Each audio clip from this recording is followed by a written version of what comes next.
Vamos a ver, ahí está. Sí, la Melissa. Vamos a ver, permítame un segundito. Ahí. Stephanie Yareile Carranza. Presente, Lick. Rosmery Azucena Mejía. Lick me Rosmery, anotó Stephanie Carranza. sí. Rosmery Azucena. Presente, Lee. Pero Fernando Jr. Pedro Presente, Fernando. Lee. David Yared Mengíbar. David, ¿no está? Delmi Alejandra Espinal. Presente. Rosani Giré Ortiz. Presente, Lick. Buenas tardes. Eli, buenas tardes. Emeli María Urbina. Presente, Lick. Carlos Miguel Natarén. Presente, Lee. Denzel Moisés Funes. Denzel, ¿no está desde Washington? Stephanie Alejandra, ¿no está? Stephanie Alejandra Bu. Génesis Raquel Ordóñez, ¿no está? Presente. Ok, listo. Gaudi Karina Rodríguez. Gaudi Karina, Presente. Flor de María, hoy pidió permiso. Ha muerto un familiar de ella. Fabel Estrada. Fabel Ya Estrada, ¿no está? descanse. ¿Cómo? Fabel Estrada, no. Carmen Andrea Martínez. Presente. Mayra Celani Lagos. Mayra Celani. Ya hoy son cuatro fallas. Selvin David Urquía, igual que Fabel. Presente, Lee. Presente, aquí estoy. Génesis Cristel Rojas. Génesis Cristel, ¿no está? María José Ordóñez. María José, ok. Rixi Pamela Asturias. Presente. Juan Andrés Portillo. Presente, licenciado. Katie Juliet Maldonado. Katie Juliet. Presente. Samantha Giret Coleman. Presente. Milton Jafet Aguilar. Milton Jafet Aguilar, ¿no está? Presente. Ok. Marilyn Soani. Presente, Lick. Samuel Alejandro Salazar. Presente, licenciado. Yasmín Ariana Rodríguez.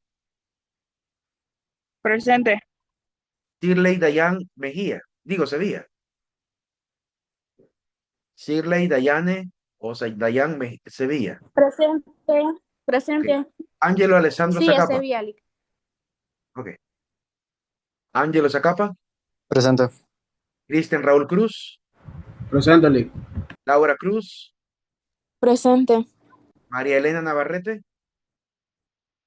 María Elena. Presente, Lee. Y vamos a repasar rápidamente los que tienen falla por si ya llegaron. David Yaret. No está. Denzel Moisés.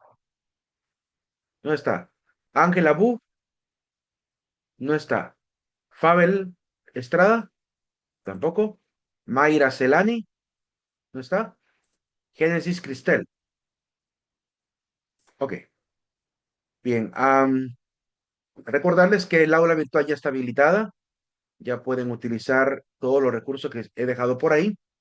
Y les invito a entrar al grupo de WhatsApp porque ayer informé por el grupo de WhatsApp que no iba a haber clase debido al inconveniente que tuve, ¿verdad? De la cuadrilla prácticamente de instalación de la nueva señal de fibra óptica que iba a colocar, pues vino hasta ayer muy tarde. Me dijeron que iban a venir a las 3, llegaron minutos apenas a 4:50 más o menos, ya no iban a poder, no iba a poder dar la clase con el ruido que tenían que hacer y de hecho hicieron mucho ruido porque tuvieron que romper pared, clavar y un montón de cosas para poder colocar toda la paquetería que ellos ponen. Espero que la señal ya ahora sí esté bastante fluida y no haya ningún problema. Y les invito a unirse al grupo de WhatsApp, ¿verdad? Para que estén informados. Ahí en el aula virtual, como pueden notar, quiero compartirle rápidamente para los que no la han visto, que la veamos urgentemente aquí. Me voy a entrar aquí con la cuenta mía. Vamos a ver acá. Vean que ahora está más fluido. Dime, Brittany, Licenciado, a mí no me mencionó. no te mencioné Brittany, vamos a ver. ¿Cuándo matriculaste la clase? El viernes. Ah, por eso. Entonces, Brittany. Siempre que matriculen una clase tardíamente, comuníquense con su docente, digan, Lick, yo me matriculé, ¿verdad? Y para que revisen el listado que le aparezca. Y así los anoto, ¿verdad? Bien. Después, Igual a mí, licenciado. nombre, Jared, Jared, Vivar. Jared Mejíbar, pero Jared sí estás. A ti sí te mencioné. Ok, ok, vamos a ver. A ver si ahora entró al formulario y no entró. Bueno, no sé si por la transmisión, no debería, son 400 megas de, más de 400 megas de velocidad y no quiere entrar a la página. No sé, será que ahorita, como es hora pico, está sobrecargado el sistema y se llena rápidamente. Pero hoy toda la mañana estuve trabajando, ayer noche también estuve trabajando fluidamente en la plataforma y me dejó entrar fácilmente. Vamos a ver, será porque la sesión no la inicié correctamente. Vamos a ver rápidamente. Vamos a ver, ahí. Debería redirigir sin problema. En el aula, ¿qué van a encontrar? Pues todo el sílabus, todas las actividades. Cada actividad tiene su descripción sobre lo que pido en cada tarea. Tiene la fecha de cierre también para que estén pendientes. Además que recuerden que en el área personal aparece la calendarización. Y también aparecen ya algunos PDFs con la información de lo que ya vimos la semana pasada. Para los que no estuvieron, pues ahí pueden recuperar un poco el contenido. No, no quiere cargar. Saber que estarán haciéndole a la plataforma ahorita. Toda la tarde y ayer estuve trabajando tranquilamente. Hasta ahorita empezó a fallar. Era justo cuando quiero mostrarles. Bueno, voy a proseguir. Noel Duarte, dime.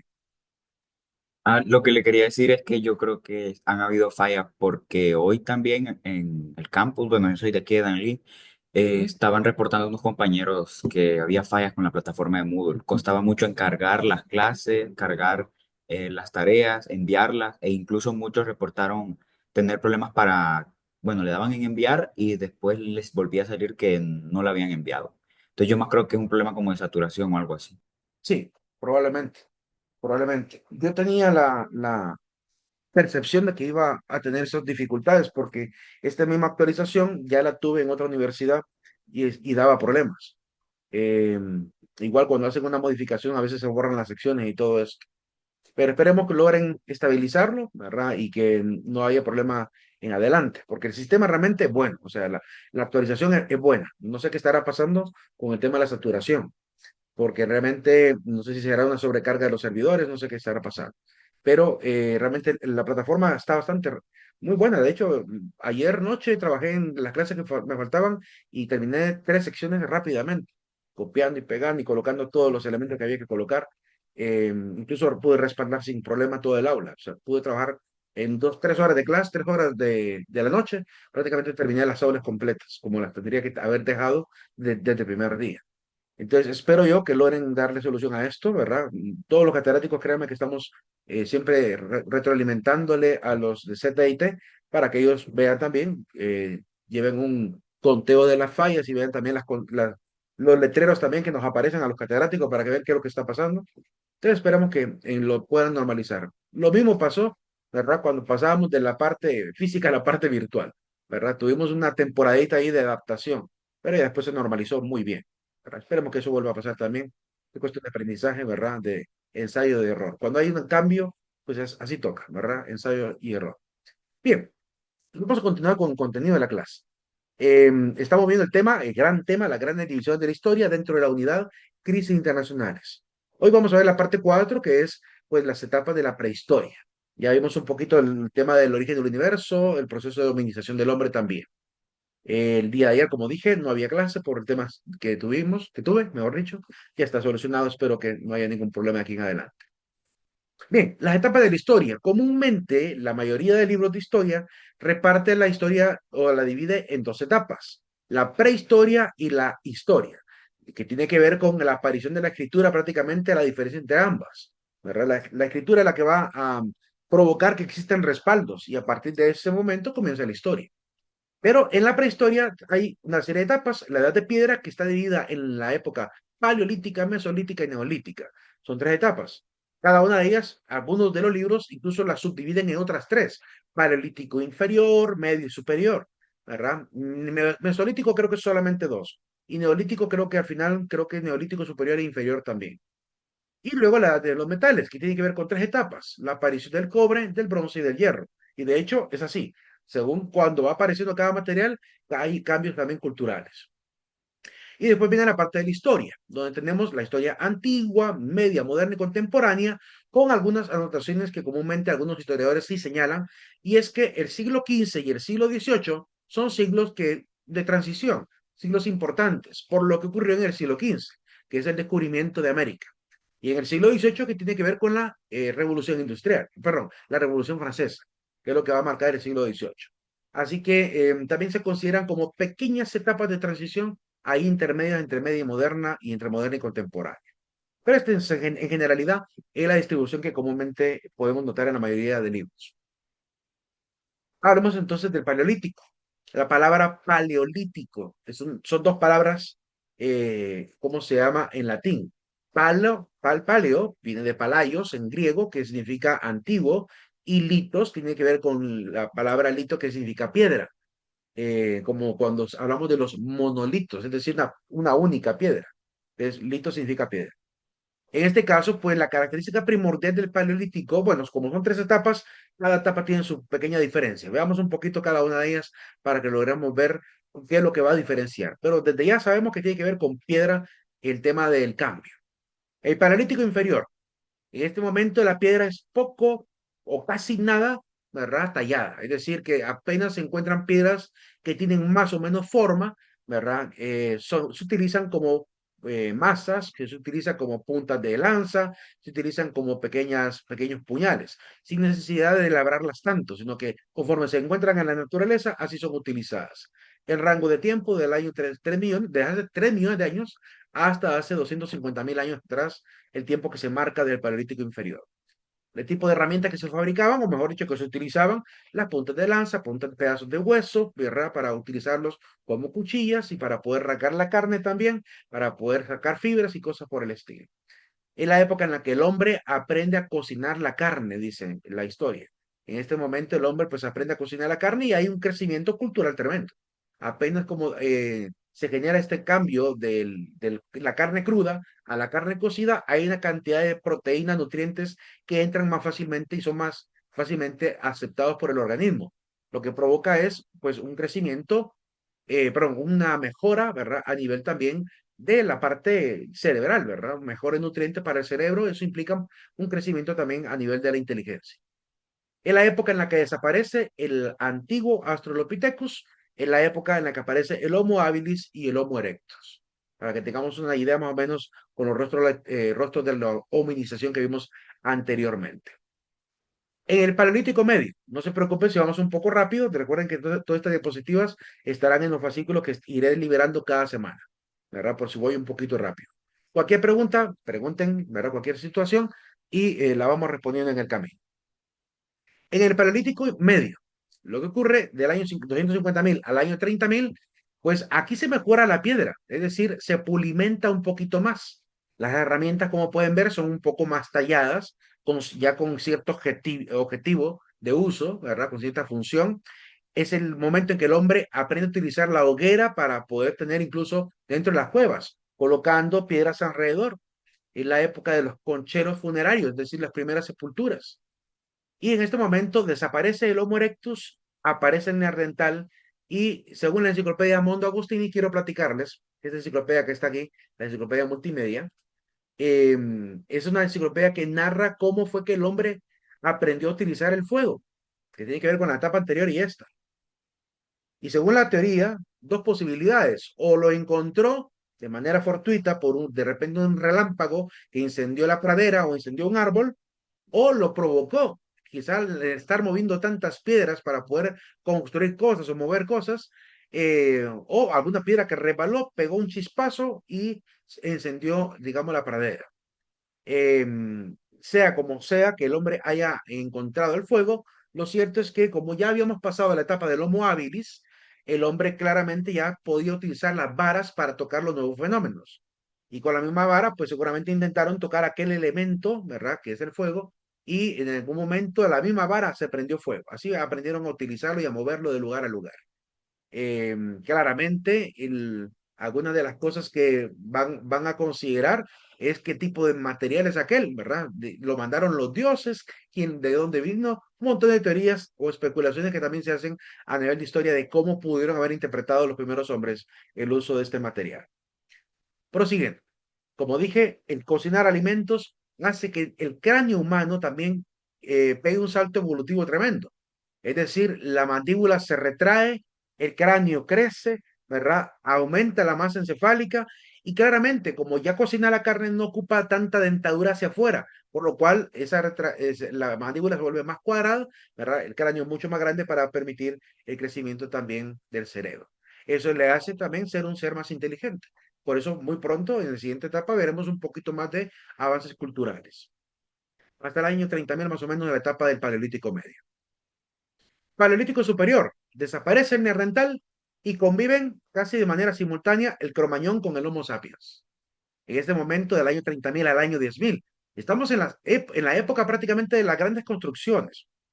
En este momento, están en las primeras, digamos, grandes aldeas de lo que sería el antiguo Sumer, ¿verdad? Empezando las primeros pueblitos a poblar la zona de ese creciente fértil que llamaremos Mesopotamia posteriormente. Hay herramientas, no, todavía no se funda la Babilonia ni tampoco Sumeria como tal, pero ya empiezan ahí los pueblos a acercarse. Es la época de las herramientas de cultivo, de la hechura de la cebada, también el moler el grano. Es la época de también utilizar los huesos como propulsores, también las puntas de huesos para poder fabricar anzuelos, arpones y cosas por el estilo. Es la época del arte rupestre. El hombre tiene tanto ocio y tanta imaginación que ahora quiere representar incluso la naturaleza en las grandes pinturas. Lo que sí hay que considerar es que algunas de estas cuevas tienen pinturas incluso en los techos y algunas de estas cuevas son un poco altas. La explicación que dan los historiadores de cómo pudieron haber pintado a esa altura es esta imagen, que básicamente representa que la cueva era estrecha, pero con la erosión y las tormentas se fue lavando en la parte baja, por lo cual cada vez se fue haciendo cada vez más alta la cueva. No es que ocuparan andamios o cosas por el estilo. En la época de la recolección, todavía el hombre es nómada, anda claramente por diferentes lugares recolectando y cazando a los animales. La época de la cacería, en este momento el hombre también aprende a utilizar la piel de los animales para empezar a cubrirse también del frío. La época mesolítica. Lo que más va a marcar la época mesolítica es el tema del congelamiento del planeta, lo que llamamos la era glaciar. Va del año 10.000 al año 7.000 antes de Cristo.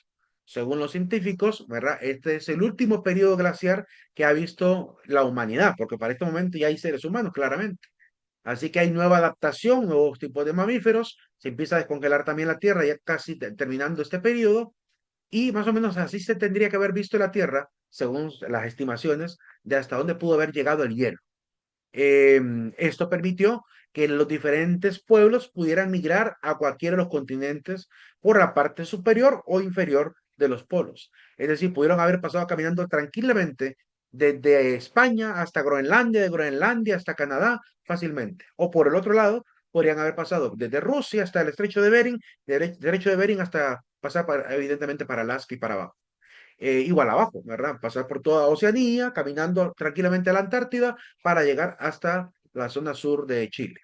Entonces, caminar era algo, ¿verdad? Lo más común en este momento, no hay embarcaciones, así que tocaba que caminar. El hielo mismo permitió esa migración de seres humanos y de ahí también, esta misma época más o menos, entre el año 35.000 al año 10.000 más o menos, se da también lo que llamamos el poblamiento americano. Así que muchas de las teorías famosas que veremos más adelante están ubicadas más o menos en esta época del Mesolítico. Hay un aumento significativo de bosques una vez que se da el descongelamiento, nuevas semillas, nuevas especies de plantas, nuevas especies de animales. Esto cambia la dieta por completo, ya habían desaparecido los grandes, digamos, dinosaurios, ¿verdad? En la época de los mamuts, de los mamíferos prácticamente y del ser humano. Estamos entre la época cercana, entre la época cuaternaria y el neógeno prácticamente, de los nuevos orígenes de especies. Un nuevo sistema de alimentación hace al hombre más ágil, ¿verdad? Más organizado incluso. Hasta en el arte rupestre queda plasmado, ¿verdad? Cómo se organizaban para poder cazar digamos, antílopes o mamuts. Entonces, claro, el ser humano aprende a organizarse en clanes y familias. En la época de las primeras embarcaciones, ¿verdad? Como pueden ver aquí, pues es un barco muy primitivo, es un tronco tallado para poder hacerlo flotar sobre el agua. Aquí en América también hubo este tipo de embarcaciones que en la zona Tahuaca se le llamaban pipantes. Aparecen las primeras aldeas, eh, hechas prácticamente con los mismos materiales, ramadas o cuero, ¿verdad? Para poder hacer pequeños lugares para aguantar el sol o la lluvia. Eh, Además, en la época de las cerámicas, se han encontrado muchísimas vasijas allá por Polonia, España, ¿verdad? Con diferentes tipos de nivel de arte. Lo que sí es claro que ya había afán artístico, porque no solo es la vasija, es también la pintura. Es decir, que hay dibujos, hay intentos de darle belleza al arte mismo, más allá del uso. Salimos de la época mesolítica y la última etapa de la prehistoria es el neolítico, del año 7000 al año 5000. Estamos prácticamente en la época donde aparecen nuevas formas de organización social. ¿Por qué? Porque hay dos fenómenos que el hombre se va a acostumbrar a tener, que es la ganadería y la agricultura. Lo que le permite al hombre es que ya no va a tener que estar migrando, buscando, recolectando, sino que tendrá el alimento cercano a las aldeas. Así que el sistema de vida cambia completamente. Van a utilizar la piedra más pulida o haciendo uso de arena, por ejemplo, húmeda, para poder tallar hermosamente cada una de las piedras y darle un mayor filo. La vivienda, cerca de los cursos de agua, cerca de los grandes ríos, para aprovechar esos campos fértiles, ¿verdad? Ya hay uso de la madera, de la paja y de la caña. La agricultura permitió liberarse de la dependencia de la disponibilidad de recursos, porque con la agricultura es posible claramente tener el alimento cercano. Dice la misma enciclopedia Mondo Agustini que probablemente la agricultura haya comenzado gracias a la mujer. La costumbre era que el hombre salía de la casa para poder atrapar animales, recolectar en las lejanías. La mujer se quedaba en casa y algunos de los frutos que comúnmente recolectaban, imaginen, recolectaron un melón o una sandía. La mujer se quedaba alimentando con eso a sus hijos, ¿verdad? Cuidando de la cueva o de la casa o de la champita que tuvieran. Y en tantos intentos de estar comiendo esa fruta, en más de algún momento escupían las semillas cerca de donde quedaban, donde se sentaban a comer comúnmente, y de pronto ahí, por cuestiones también de la naturaleza, crecieron parras de esa misma fruta en el lugar donde comían. Entonces la mujer de alguna manera intuye que es eso que tiran de donde sale la planta. Entonces, aparentemente dicen que es la mujer la que lo va a descubrir con la simple observación. Hay muchas culturas, sobre todo en el Oriente, y aparte también de Asia, donde es la mujer la principal recolectora, además agricultora.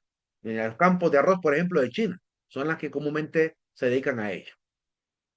A nivel de la molienda, también apareció el fruto de la cebada y claramente con roca plana podían sacar la harina para poder fabricar el pan. Uno de los primeros grandes alimentos de la humanidad fue el pan. En cuanto a la edad de los metales, solo son 3 etapas y tienen que ver con la aparición y uso de estos 3 materiales. En este momento el hombre ya aprendió a utilizar claramente moldes. Así que aprender a utilizar el metal no fue nada complicado, dado que ya tenía la costumbre de hacer moldes para la arcilla. Ahora bien, ¿cómo fue que descubrieron el metal? Vuelvo a la especulación o a la intuición de los historiadores. Dicen algunas fuentes que probablemente, como los seres humanos hacían las fogatas, acostumbraban a colocar de repente piedras alrededor para evitar que el fuego se esparciera. En alguno de esos momentos colocaron un pedazo de cobre natural, ¿verdad? Que les pareció que fuera una piedra, y al calor de aquella gran fogata que iluminaba de repente a toda la aldea o a toda la familia cercana, empezaron a notar que se estaba derritiendo, que se estaba volviendo acuoso. Como el hombre ya había aprendido a utilizar la vara para tocar los elementos raros y no correr riesgo de dañar sus manos, más de alguno decidió untar, ¿verdad? La vara con aquel material derretido. Sabiendo que estaba caliente, ya entendían bien cómo funciona el fuego, decidió de inmediato meterlo en agua. Y al meterlo en agua, ¿verdad? Ya pudo con valor empezar a intentar tocar aquel material todavía tibio y notó que se quedó hasta pegado en la punta de la lanza, por lo cual se les prendió el bombillo, ¿verdad? A más de alguno y dijo, este es un tipo de arcilla, pero es al revés. porque la arcilla para poder ablandarla ocupamos agua y para poder endurecerla ocupamos fuego, mientras que este material ocupamos fuego para ponerlo blando y agua para poder endurecer, lo contrario de la arcilla. Así que no fue difícil la deducción que pudieron haber hecho los hombres primitivos, por lo cual, ¿verdad? Empezaron a utilizar los primeros materiales. Se dedicaron a recolectar, como recolectaban quizá la arcilla también, se dedicaban a recolectar en los diferentes lugares donde hubiese cobre natural. Entonces, el cobre, ¿verdad? Apareció más o menos el año 6500 antes de Cristo. Este es el cobre natural. Bajo la lluvia y todo esto se convierte en un material, ¿cómo se llama? Verdoso. Así que pudo haberles parecido una piedra fácilmente. Fabricaban vasijas, puntas de lanza, puntas de flecha, cosas decorativas también, zarcillos, anillos, pectorales incluso. Pero luego apareció la idea de, así como con la arcilla, de repente le mezclaban plantas para poder hacer, digamos, especies de adobes, ¿verdad? Un poquito más que aguantaran la forma, pues decidieron encontrar otros materiales semejantes, encuentran el zinc, que es otro tipo de material que también se derrite, y por tanto deciden mezclar el zinc con el cobre, y nace la época del bronce, ¿verdad? Año 2800 antes de Cristo. Fabricaban de este mismo material, que es una aleación metálica, ¿verdad? Materiales más duros, por lo cual, como era un poquitito más duro que el cobre, decidieron hacer incluso armamento hechos de bronce, además ¿cómo se llama? Cosas decorativas también. Y por último, el último material que van a encontrar es el hierro, año 1000 antes de Cristo aproximadamente, y como es un material sumamente duro, ¿verdad? Con la misma apariencia metálica que los otros, decidieron hacer las herramientas más útiles, incluido mejorar las espadas también. Por lo cual se quedó más para los materiales de la agricultura, para hacer hachas, cuchillos, la hoz, ¿verdad? Y varias herramientas de cultivo. Hasta el día de hoy sigue siendo uno de los materiales más utilizados para este tipo de herramientas. Estas son las tres grandes etapas. Y durante la misma etapa de los metales, es la etapa también de las grandes construcciones con los megalitos, es decir, las grandes piedras. Megalito significa eso. Y pues en este momento hay digamos, tres tipos de expresiones arquitectónicas. La primera es el dolmen, que es una especie de nicho con un poco de digamos, piedra encima para poder cubrirlo, como lo ven en la imagen, y se supone que eran nichos probablemente o para poder reposar durante los días o cuidarse de las fieras, o para poder rendir culto a las divinidades. Esta costumbre es muy común en muchos de los pueblos de la tierra. Además del dolmen, están los lugares marcados como sagrados. Entonces aparecen los cromlech, que son estos tipos de construcciones así con piedras circundantes, como para marcar un sector importante que serviría claramente para el culto, como el famoso Stonehenge allá en Gran Bretaña o Avebury en Gran Bretaña también. Y la última expresión arquitectónica de este momento son las estelas, que en aquel momento que los historiadores le han llamado los menhir. El menhir que significa men, que significa piedra, ir significa el arca. Entonces son estelas que colocaban también para marcar lugares sagrados. Quiero aquí también a hacer una alusión a la Biblia. En la Biblia también menciona que los patriarcas de Israel, cuando encontraban un lugar sagrado o tenían un encuentro con Dios, marcaban aquel sitio con una piedra parada, como el caso de Jacob. En el sueño de Jacob dice que después de haber dormido en aquella piedra y haber soñado con escalera que subía y bajaba ángeles, decidió levantar esa misma piedra y erigirla como un altar para poder marcar el sitio, ¿verdad? Y poder incluso hasta colocarle nombre. Era una costumbre también para el pueblo de Israel. De hecho, estamos cercanos a esta época. Estamos en la época de los metales, prácticamente era del bronce en adelante. La época también de los patriarcas de Israel. ¿Alguna pregunta hasta ahora? No, Lick. Está entendible. No, Ok. Este es un repaso un poquito rápido. Estas son cosas que ya tendríamos que haber visto y solo es ¿cómo se puede decir? Para organizar mejor la estructura mental de la historia que debemos tener también, para entender por dónde hemos pasado. Ahora vamos a pasar a la etapa de la historia, las etapas de la historia. Aquí, como les había dicho al principio de la clase, pretendo abordar este tema de crisis internacionales que aparece en el plan analítico, pero que nos pide hacer un repaso de la historia universal, pero también aprovechar para hablar de los historiadores, es decir, para hablar de aquellos personajes que tuvieron un estilo propio para escribir la historia. Entonces, vamos a tratar de ver tanto los aportes de las principales culturas de la Tierra, comenzando con la primera gran civilización de la historia, para luego pasar por los diferentes pueblos, por lo menos hasta la cultura de los hebreos. Creo que vamos a ver la cultura sumeria, cultura egipcia, egipcia no, la cultura sumeria, cultura griega, romana y hebrea, como culturas antiguas importantes. La egipcia no la vamos a ver, es demasiado amplia, es muy rica, es hermosa, pero no nos compete verla porque no ha influido tanto en el caso nuestro. Pero en la griega, la romana sí, ¿verdad? La hebrea también. Entonces, por tanto, es para entender la herencia que vino de Europa hacia América.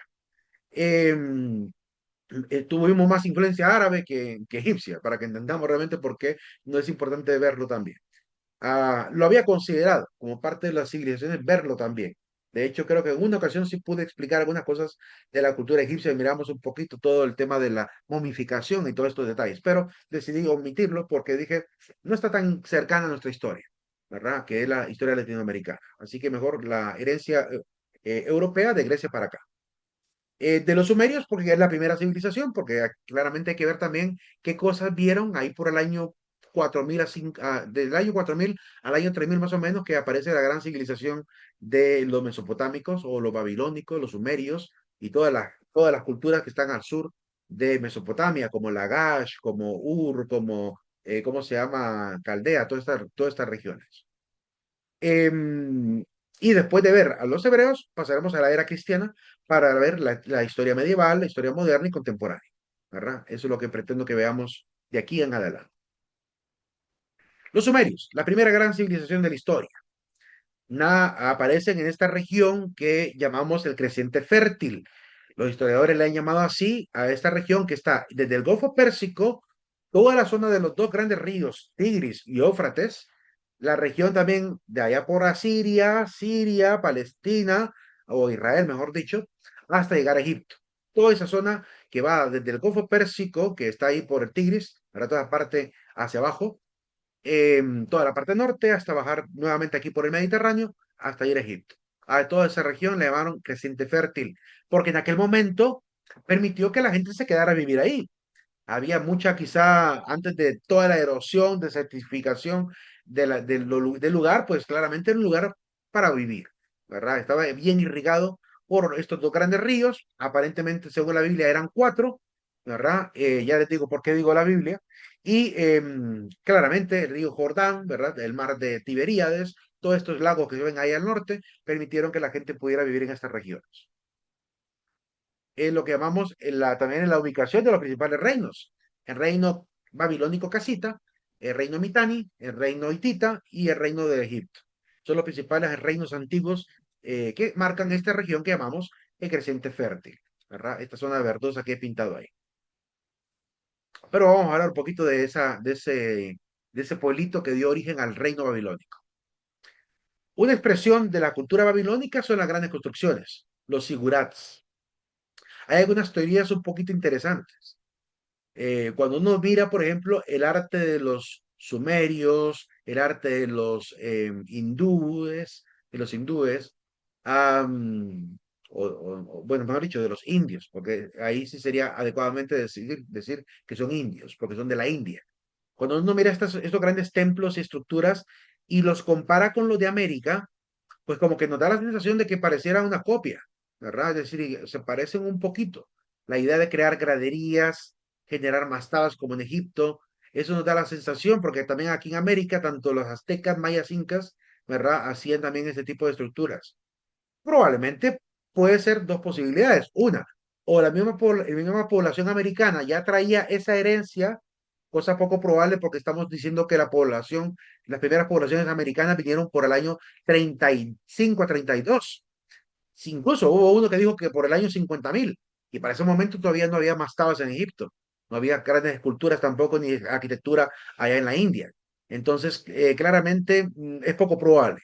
Quizá es el afán mismo de los seres humanos por alcanzar el cielo, lo que obligó a hacer construcciones altas, que eso parece un poco más lógico. El afán de estar cerca de los dioses, dado que para ellos los dioses están arriba, pues la mejor manera de acercarse es haciendo graderías hacia arriba. Así que ya es casualidad que a todos se les ocurriera hacer grandes edificios. Este famoso sigurat es dedicado a una diosa antigua llamada Ishtar, o la diosa estrella, o Astarte, como le llama la Biblia. Se supone que en la parte alta había un templo, ¿verdad? Un templo mayor para rendir culto a los dioses. Otro aporte de la cultura sumeria, la escritura. Con ellos comienza la historia, porque ellos empiezan a respaldar en tablillas de arcilla cocida, ¿verdad? La información, la parte incluso astronómica, hasta la parte de astronomía. Aquí pueden ver cómo es la escritura cuneiforme. Aparece en la forma original, si se fijan en la forma original, era muy naturalista al estilo de los egipcios, ¿verdad? Una escritura, si querían decir cabeza, pues hacían una cabeza. Si querían decir agua, pues unas líneas como de ondas de agua. Tierra, pues un arado, ¿verdad? Pie o ir o caminar, un pie. ¿Verdad? Un pez, pues un pez. Entonces, era la manera de hacerlo. Pero poco a poco, la necesidad de escribir rápido los obligó a acelerar esto. Por ejemplo, si se fijan con la palabra montaña, pueden ver cómo eran tres cúmulos, ¿verdad? De montañitas, y después decidieron en la época del cuneiforme común poner mejor tres estaquitas en la arcilla. Más rápido, con una estaquita triangular, más rápido para escribir la palabra montaña. Y así fue como fueron estilizando hasta llegar a la lengua asiria, que es digamos, la forma del lenguaje cuneiforme más moderno. Para ellos, bueno, mejor dicho, más nuevo, moderno, para que no nos confundamos tanto con la etapa moderna. Más nuevo, mejor dicho. Igual la numerología se parece mucho a la de los romanos, que era pura acumulación de marcas. Cuando llegaban a la decena, en el caso del primitivo, ¿verdad? El lenguaje que era en forma de lunas, lo que hacían era dibujar lunitas, y cuando llegaban a 10, pues hacían una luna llena, pero en el caso del cuneiforme, hacían pequeñas cuñitas, y cuando llegaban a 10, la cuña la hacían hacia abajo, y cuando llegaban a 10, la acostaban en forma, ¿verdad? Horizontal, para poder llevar también las decenas. En ese lenguaje está escrito otro aporte de la cultura sumeria, el código de Hammurabi. El rey Hammurabi gobernaría ahí por el año 1700. Se supone que es la primera obra de derecho penal de la historia, que lo van a estudiar seguramente los abogados. Está actualmente en el Museo del Louvre, que con mucho dolor no pude ver, aunque fui a Francia, no pude ir al Museo del Louvre. O sea, estuve en el atrio del Louvre, me fui a tomar las fotos típicas, pero andábamos bien cansados, ya no íbamos a poder entrar, se iba a ser casi de noche, entonces ya no quisimos entrar al Museo del Louvre. Y al siguiente día, pues preferí mejor ir al Museo de las Armas, donde habían cosas también impresionantes, de la época napoleónica y de la época medieval también. Pero en el Museo del Louvre está esta piedra de basalto que muestra al dios, entiendo que es el dios Shamash, el dios solar, dictándole al rey Hammurabi, que aparece así como pensativo, ¿verdad? Las normas para que él rija al pueblo, ¿verdad? Y que se supone puso en alguna plaza pública para que la gente pudiera ir a ver qué le tocaba que hacer en un caso de un problema penal, ¿verdad? Me robaste, que dice Hammurabi que tengo que robarte algo.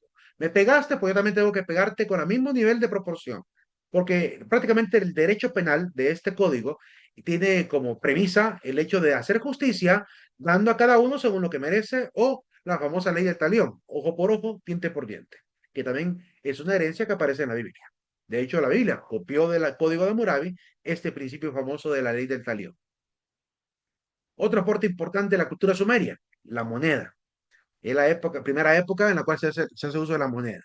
Quiero aclarar ese detalle porque hoy en día, con la discusión religiosa que hay sobre si dar o no dar diezmo, algunos atacan diciendo no hay que dar diezmo porque nunca dice la Biblia que fuera en dinero. Entonces, algunos argumentan para defenderse, pero es que en la Biblia, en el Antiguo Testamento, no había dinero. Sí había dinero. Había papel, moneda e incluso había monedas.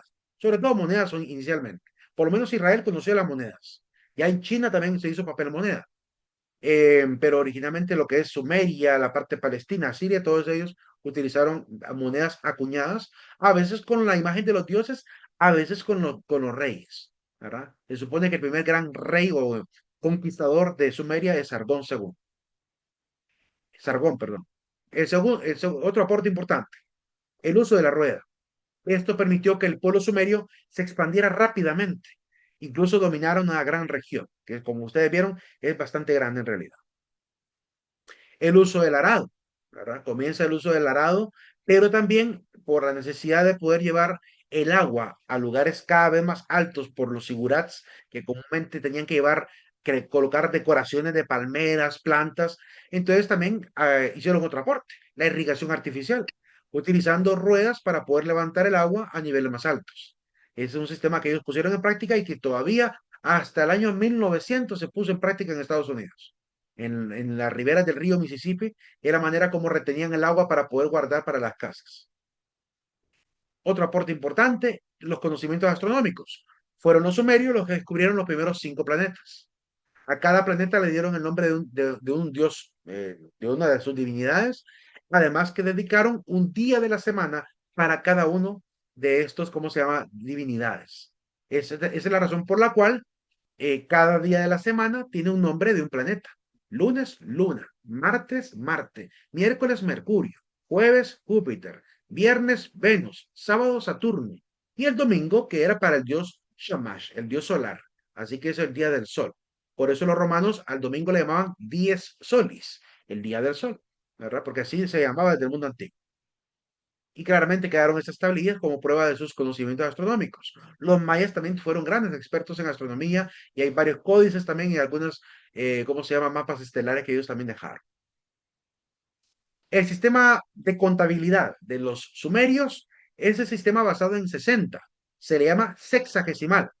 Usaban todos los múltiplos de 60 para poder calcular cosas cotidianas, como por ejemplo la hora en 60 minutos, los minutos en 60 segundos, ¿verdad? El día en 12 horas del día y 12 horas de la noche, ya que 12 es un múltiplo de 60, ¿verdad? Y claramente los meses en valores de 30 días por cada mes.